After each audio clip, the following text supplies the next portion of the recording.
Bom dia, pessoal! Estamos começando com mais um Acorda Mercado para você começar a sua quinta-feira muito bem informado. E ontem o Ibovespa e o dólar caíram, já as bolsas americanas subiram. Eu sou Fábio Lousada e você está no canal Eu Me Banco.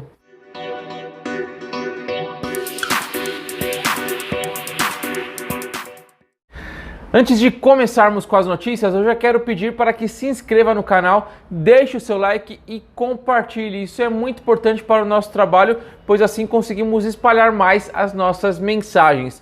Mas vamos ao que interessa. Ontem o Ibovespa caiu 0,35% e perdeu o patamar dos 96 mil pontos, fechando em 95.952 pontos. O volume financeiro foi de 14,3 bilhões de reais por conta do alto volume das negociações das ações da Petrobras após o acordo da cessão onerosa. Só para ter uma ideia, as ações da Petrobras movimentaram 1,79 bi, com a ação subindo no início do pregão e depois com os investidores realizando lucro, já que a cessão onerosa era bastante esperado há um bom tempo já e estava puxando o preço do papel. A baixa de ontem foi de 1,30%.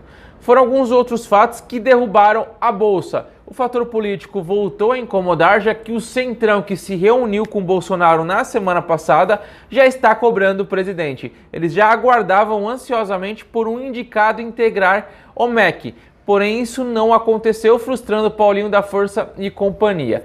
Por isso, o Centrão já começa a querer fazer jogo duro e ameaça atrapalhar a votação da CCJ lá no dia 17, se unindo à oposição para barrar o projeto.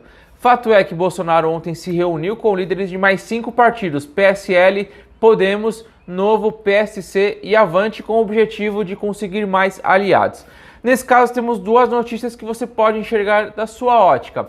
Após o Bolsonaro se reunir com os partidos mais cascudos lá do Centrão e ter a oportunidade de dar um MEC para um desses partidos, pensando em passar a reforma, e ele não usou esse artifício, mostrando que de fato ele não negociou cargos para o seu bem, para passar a reforma. Esse é o lado positivo. Já o lado negativo é que muito provavelmente ele terá que liberar emendas parlamentares e fazer algum tipo de negociação. Pois como já vimos há um bom tempo aqui no Brasil, o famoso Centrão está do lado de quem dá benefícios para eles e não para quem votou neles.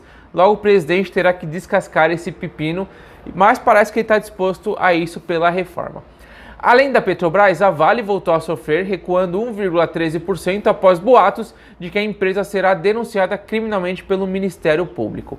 Os bancos fecharam em direções mistas, as ações do Bradesco caíram 1,43%, do Itaú caíram 0,18%, já as ações do Santander subiram 0,87%, do Banco do Brasil subiram 0,74% e do Banco Inter recuaram 1,83%.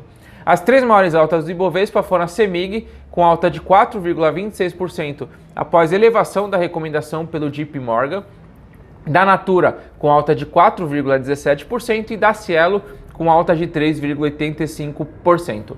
Já no campo negativo, as três maiores baixas foram CSN com queda de 3,65%, com os investidores realizando lucro, já que no ano a ação subiu nada mais, nada menos que 82,24%. Logo depois vem a B2W com baixa de 3,55%. E olha que ela confirmou que analisa a compra das ações da compra da Netshoes e deve disputar essa aquisição com a Magazine Luiza.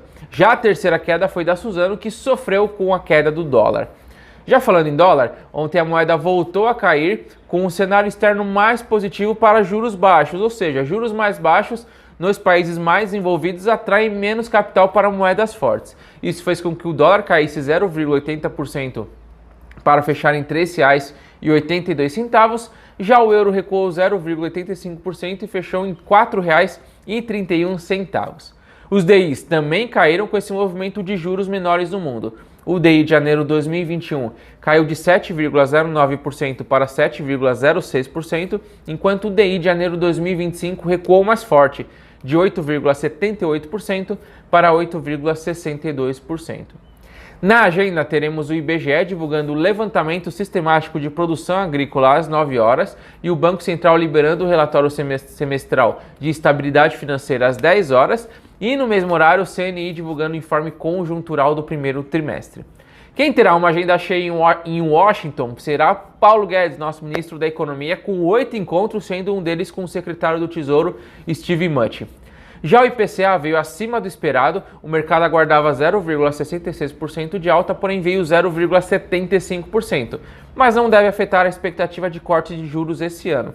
Aliás, falando em corte de juros, lá nos Estados Unidos já passou de 50% a chance de um corte de 0,25% nos juros ainda em 2019. O motivo disso foi a ata do FOMC, que sinalizou uma preocupação com o crescimento global que poderia ser impactado com essa alta de juros. O Banco Central Europeu e o japonês foram lá na mesma linha de juros baixos.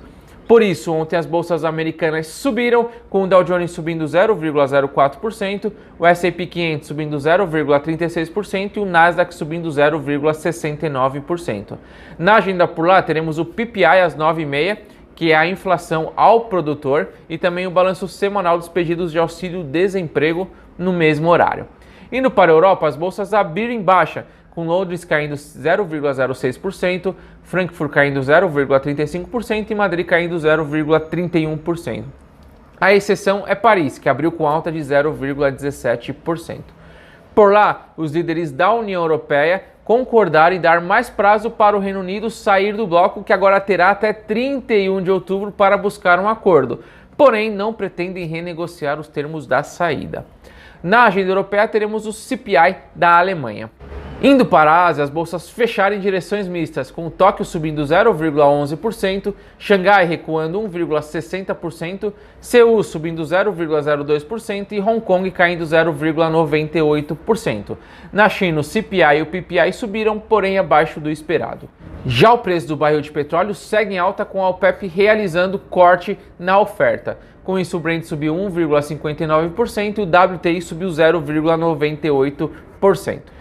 E para finalizar, as criptomoedas agora estão realizando a forte alta de 2 semanas, com o Bitcoin caindo 0,80% nas últimas 24 horas, assim como a Ethereum caindo 6,31% e a Ripple caindo 5,90%. E por hoje é só, uma ótima quinta-feira a todos, vejo vocês amanhã, bons negócios, tchau!